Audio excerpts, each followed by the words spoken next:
بسم اللہ الرحمن الرحیم۔ نور الحکمت کے پیارے ناظرین، السلام علیکم ورحمۃ اللہ وبرکاتہ۔ امید ہے کہ آپ تمام احباب بالکل بخیر و عافیت سے ہوں گے۔ اللہ کریم سے دعا ہے کہ وہ آپ سب پہ اپنا لطف و کرم عطا فرمائے۔ میں آج جس موضوع پہ بات کرنے جا رہا ہوں وہ موضوع انتہائی اہمیت کا حامل ہے۔ وہ تسبیح کے حوالہ سے ہے۔ تسبیح برسوں سے بلکہ صدیوں سے اپنی اہمیت رکھتی ہے۔ تسبیح کی اہمیت رہی ہے وہ میرے آقا نبی علیہ الصلوۃ والسلام کے دور اقدس کو لے لیں اور آپ کے دور اقدس سے چلتا ہوا دور آج تک کا دور، اس سارے زمانے میں تسبیح کی ایک اپنی اہمیت رہی ہے۔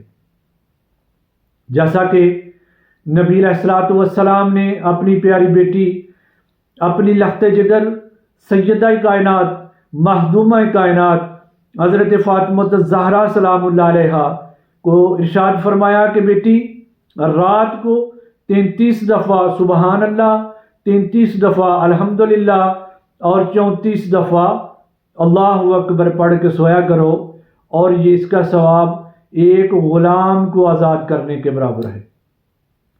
تو اس سے ہمیں جو سبق ملتا ہے وہ یہ ہے کہ تعداد کی اہمیت ہر دور میں رہی ہے۔ میرے آقا کریم نے تعداد کو مد نظر رکھتے ہوئے اپنی پیاری بیٹی سیدہ کائنات کو ارشاد فرمایا کہ اس طرح سے پڑھنا ہے اور اس کی تعداد کو ایسے رکھنا ہے۔ اسی طرح سے جو وظائف پڑھے جاتے ہیں ان کی تعداد کو ملحوظ خاطر رکھ کے ہی وظیفہ پڑھا جاتا ہے۔ اور یہ جو تسبیح کا سلسلہ ہے یہ صوفیاء اعظام اولیاء اکرام سے ثابت ہے کہ صوفیاء اعظام نے اس کا ایک خاص انداز، ایک خاص طریقہ بیان فرمایا ہے کہ ہم کس طرح سے تسبیح میں یکسوئی حاصل کر سکتے ہیں۔ اب مختلف ادوار میں مختلف طریقہ کار کے مطابق یہ تسبیح پڑھی جاتی رہی ہے۔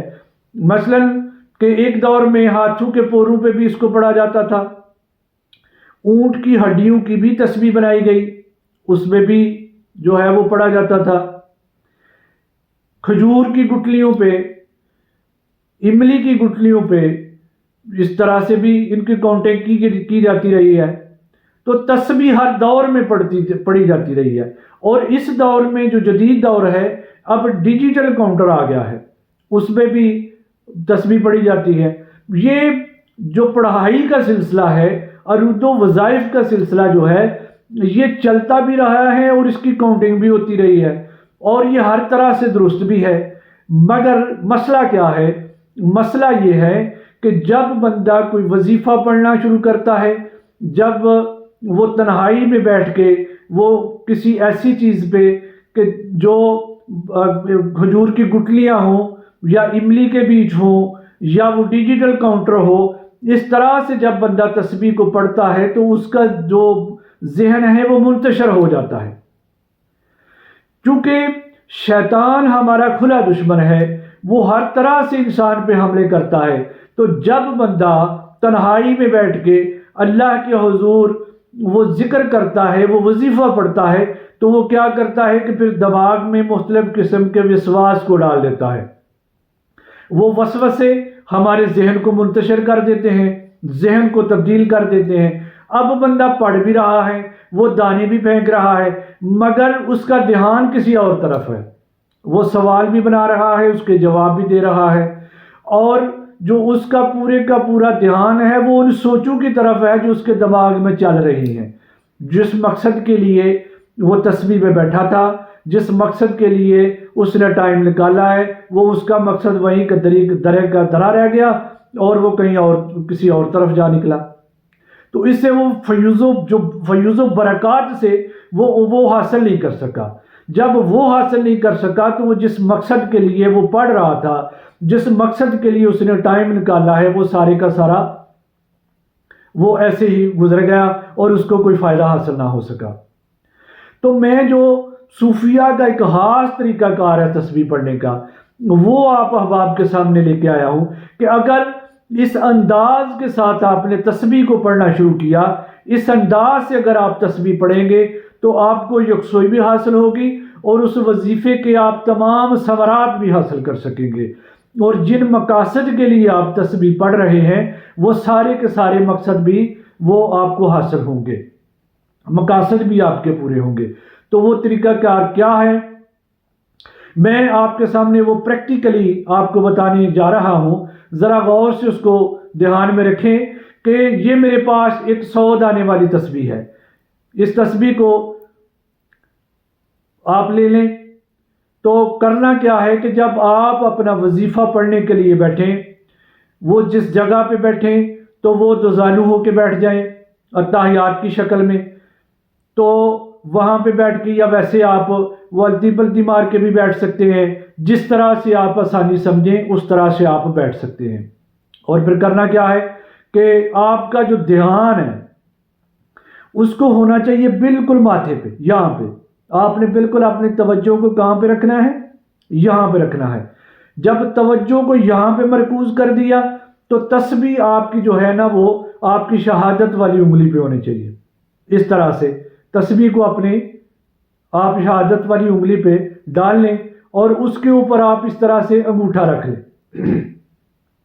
جب اس طرح سے آپ کریں گے تو تسبیح کو کہاں پہ ہونا چاہیے، تسبیح کو بالکل آپ کی آنکھوں کے سامنے ہونا چاہیے۔ آپ کی آنکھیں بند ہیں، توجہ آپ کی بالکل ماتھے کے یہاں پہ ہے، تسبیح آپ کی بالکل آنکھوں کے سامنے ہے اور آپ نے اپنا وظیفہ شروع کر دیا ہے۔ جو بھی آپ نے پڑھنا ہے اس طرح سے ایک ایک دانے کو اپنی طرف آپ نے کھینچنا ہے، یعنی انگوٹھے سے اس طرح سے آپ نے ایک ایک دانے کو اپنی طرف کھینچنا ہے اور اس طرح سے آپ نے تسبیح کرنی ہے۔ یہ طریقہ صوفیہ کا طریقہ ہے، یہ طریقہ اولیاء اللہ کا طریقہ ہے، یہ ایک خاص انداز ہے جو وظیفے میں یکسوئی حاصل کرنے کے لیے اور اپنے وظیفے کو کامیاب کرنے کے لیے یہ ایک زبردست عمل ہے، اور یہ ایک مشق ہے۔ اس مشق سے جیسے جیسے آپ گزرتے جائیں گے تو جو شکایات آپ کو آتی ہیں کہ وظیفے میں دل نہیں لگتا یا وظیفہ صحیح طرح سے پڑھا نہیں جاتا، دماغ منتشر ہو جاتا ہے، سوچیں آپ کو گھیر لیتی ہیں، یہ سارے کے سارے مسئلے آپ کے حل ہو جائیں گے، اور جس مقصد کے لیے آپ وظیفہ پڑھ رہے ہیں وہ مقصد بھی آپ کو ضرور بالضرور حاصل ہوگا۔ تو یہ جو طریقہ ہے یہ میں بذات خود بھی یہی طریقہ استعمال کرتا ہوں، اسی طریقہ کے ساتھ پڑھتا ہوں، اور یہ میرے شیخ سے مجھے خصوصاً حاصل ہوا کہ آپ نے فرمایا کہ جب بھی پڑھنے بیٹھتے ہو تو اس طرح سے پڑھا کرو۔ تو جب میں اس طرح سے پڑھتا ہوں تو مکمل یکسوئی حاصل ہوتی ہے۔ اس طرح ہوتا ہے کہ جس طرح انوار و تجلیات کا ظہور ہو رہا ہو، بندے کا پورا دھیان جو ہے ان الفاظ کی طرف ہوتا ہے، اپنے ذہن اور دماغ کی طرف ہوتا ہے، اور یہی کسی کامیاب وظیفے کی ضمانت ہوتی ہیں چیزیں۔ تو اس طرح سے آپ کریں، انشاءاللہ آپ کو اس سے فائدہ حاصل ہوگا۔ اس طرح کی مزید ویڈیو میں لے کے حاضر ہوتا رہوں گا، پر اس طرح آپ میرے چینل کو سبسکرائب ضرور کر لیں اور بیل آئیکن کا بٹن بھی ضرور پریس کر لیں تاکہ میری ویڈیوز آپ کو بر وقت حاصل ہوتی رہیں۔ السلام علیکم ورحمۃ اللہ وبرکاتہ۔